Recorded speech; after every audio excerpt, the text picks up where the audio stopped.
Hey y'all, welcome to my channel. Today we're going to be doing some book reviews on some great books that I've read. And I'm filming this way because I just bought an overhead phone mount and I want to test it out and things. And also I am extremely excited and anxious because today my laptop gets delivered. I don't know if I told you, but my laptop died in I think February, and I've always had Toshiba. They were such a great brand for me, in my opinion. They lasted forever, but they apparently do not make them anymore. So I had to do some research and stuff before getting a new laptop of what I wanted. And the people at Best Buy were absolutely fantastic also, by the way, who helped me. But yeah, I have to be here to sign for it. So I'm off today, but I'm homebound. And I'm just anxiously awaiting my new laptop and praying that whoever is delivering it isn't playing, ping pong ball on it or anything, or throwing it around while filming it on TikTok or something. Please take care of my laptop. Okay, so this first book, full disclosure, I'm trying to get some of the books off my shelf that I think I probably maybe will not love, and so I'm able to unhaul them. But I actually really loved this book, so joke on me, but not really. It's called Secrets and Scones by Laurel Remington. Yes, I reached for a contemporary thinking, hey, I don't really love contemporary too much, but apparently I do. It's a beautiful book. I think I bought it at the Dollar Tree when I was hungry. So, but this was so sweet. I even teared up at the end. This is about a girl named Scarlett whose mom is an influencer. So yeah, her mom is a popular influencer, but it's caused a rift between them because her mom talks about her on her blog. And so that has caused some hard times in Scarlett's life. Like, she's getting embarrassed. She has lost friends. So she ends up just not really talking to her mom about her life at all, which who can blame her? And also, she basically comes off as boring. She doesn't do anything anymore. She doesn't want to join any clubs, anything like that, because she doesn't want any attention. And her next door neighbor, who's an elderly woman, has some health issues and gets taken to the hospital.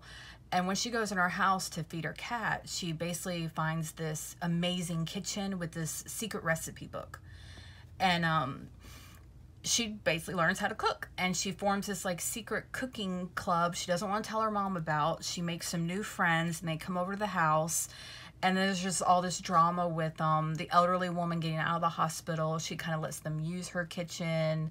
I don't want to give too much away, but there's even a little bit of romance between her and a boy. But it's a really sweet relationship between the rift between her mom coming together, and also there is kind of a bad guy, but he may not be such a bad guy.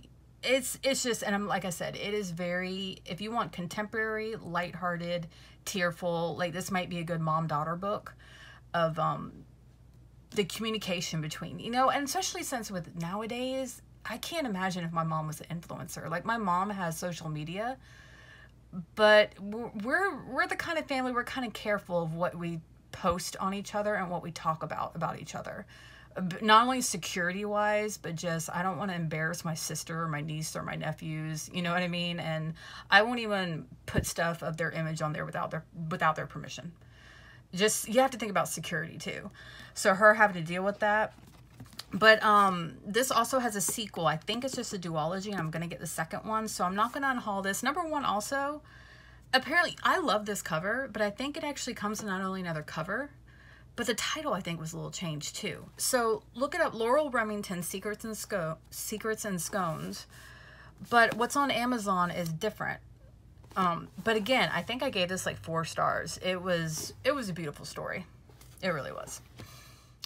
Okay, so up next, I grabbed a mystery off my shelf. I grabbed Murder by the Book by Lauren Elliott, and I could tell why I bought this. It's got a nice book store on the cover. This is about a widow named Addie who, her great aunt dies and leaves her a bunch of things in the house and stuff. She also has left her some fancy books, some antique books, so she opens up a bookshop. Now, her family name is deeply enriched in the town, but she is also, Addie finds that she has maybe made some enemies. Some people don't like her, just maybe because of her name, but she's also made some really good friends. I really like Serena, the new friend she has made. Now, Serena gets charged with a murder, and Addie is sure she did not do it. Serena's brother is a cop named Mark, and there's a little bit of a romance between Mark and Addie happening, or the blossoming of it that you can feel. And I have to, and then oh, and also a book gets stolen, an Alice in Wonderland book. So it kind of centers around that. I think if you're looking for something that's not extremely fast-paced and, you know, kind of a small-town, cozy, what's going on, who done it, the pieces coming together, if you're in the mood for something like that, you may like this. I had trouble deciding between to give it 2 or 3 stars because I did like the characters, but I felt like the romance was a little cringe at times. So I wasn't really too feeling that. He would just say things like, I know not to argue with you, you're so stubborn, you know, that kind of thing. But I really did like a lot of the side characters. And Addie is very likable too.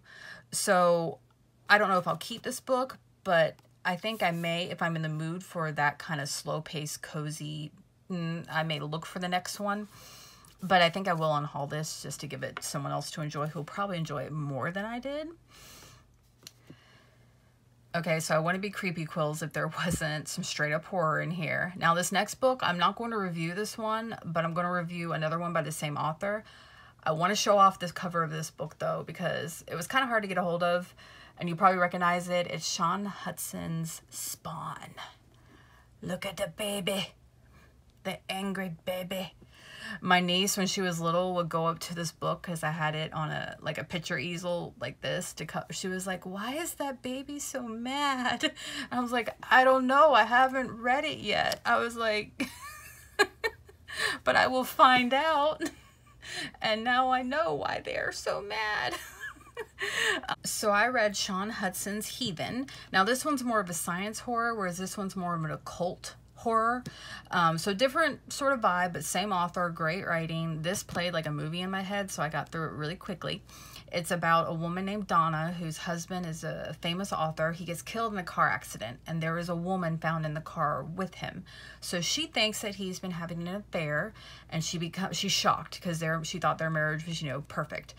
And she goes to kind of hunt down who this woman was, and she finds some things about his job. Some people are following, because apparently her husband was pretty secretive about the stuff he was working on.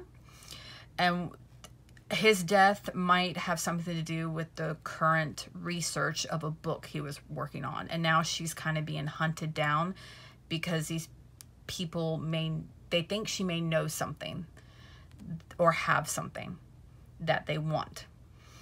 And that's kind of all I'm going to say about that. It definitely goes straight shoot 'em up, horror, occult. It was really, really good. So this is I think it's just my second book reading by him. I kind of want to read, I've heard about Slugs from him too, so I think that may be my next one. That's right there. And Breeding Ground. But so far, Sean Hudson, you know, 2 for 2 on him, so I'm sold on this author. Okay, so speaking of new favorite authors that I've found, I got this book just kind of on a whim at the thrift store. Thought it would be just a quick, easy read, forgettable story probably, and I just unhaul it after the easy read. I loved this book. This is David Martin, Tap Tap, and it seems like it would just be like an easy concept. You have a man named Roscoe whose friend, let's say you have a friend who is kind of so obsessed with you that he starts just killing all of your enemies. Simple enough concept, right? Plot easy. But David took it to a kind of a level that I was not expecting. And I don't know if I want to give it away. I don't think I can, because it's too much of a spoiler. And I don't think it's even mentioned on the back or anything. Yeah, okay, so I won't give it away. But he takes a twist to this obsessed friend thing. Like, there may be a reason. The friend may need something from you. Something very crucial. So if you want kind of a surprise twist that may go a little supernatural. The writing was good. It played like a movie in my head.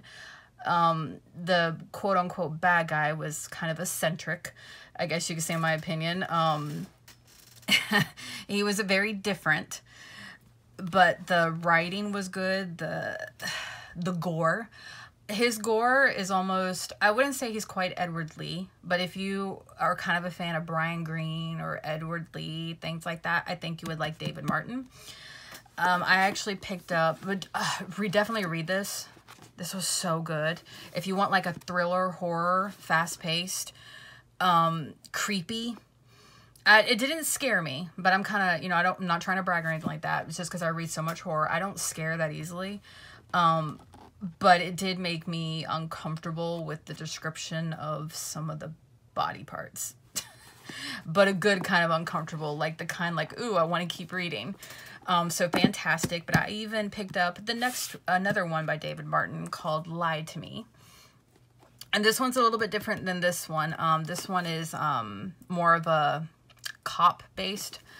And this is about a serial killer.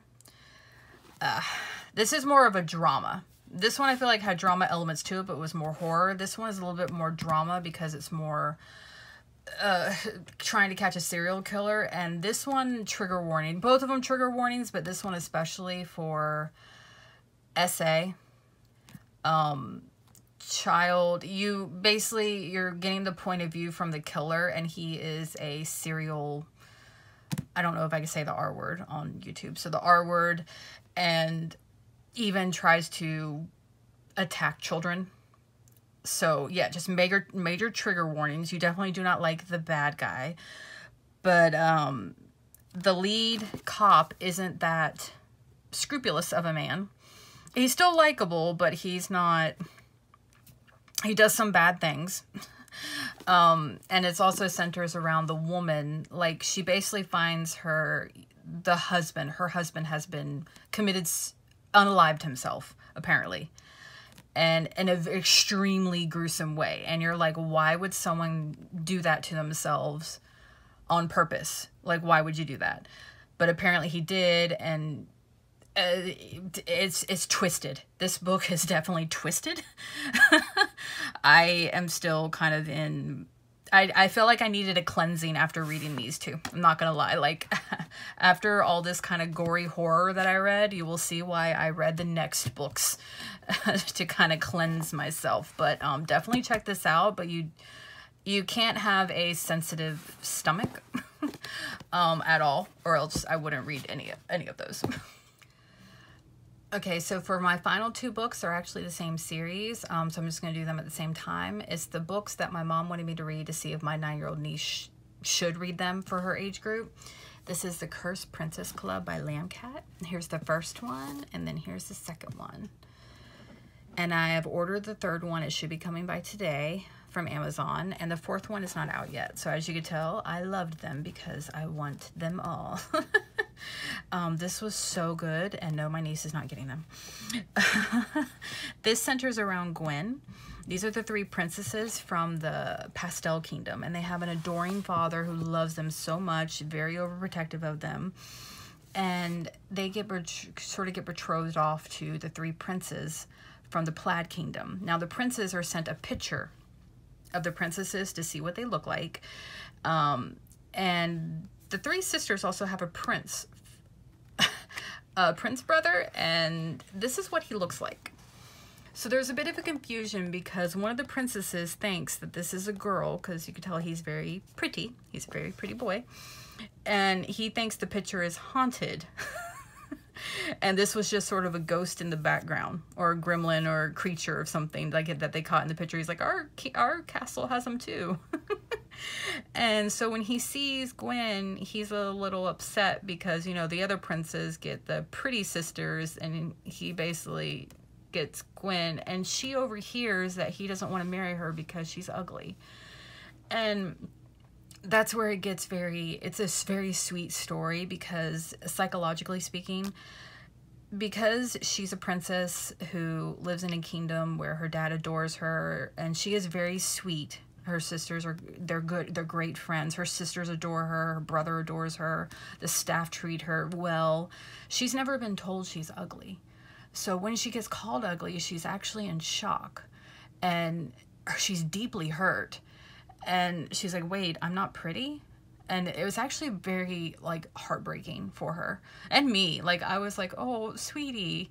And she ends up running away into the forest, and she meets these princesses, basically the Cursed Princess Club. Like, think about all the princesses who are put under some evil spell or something. Not everybody gets saved. So what if you're the princess who, and there is actually a prince in that club too. What if you're a princess who isn't up to the standards of what a princess should be? So they formed this sort of club, and they all have these little, all the princesses have these funny and weird curses on them.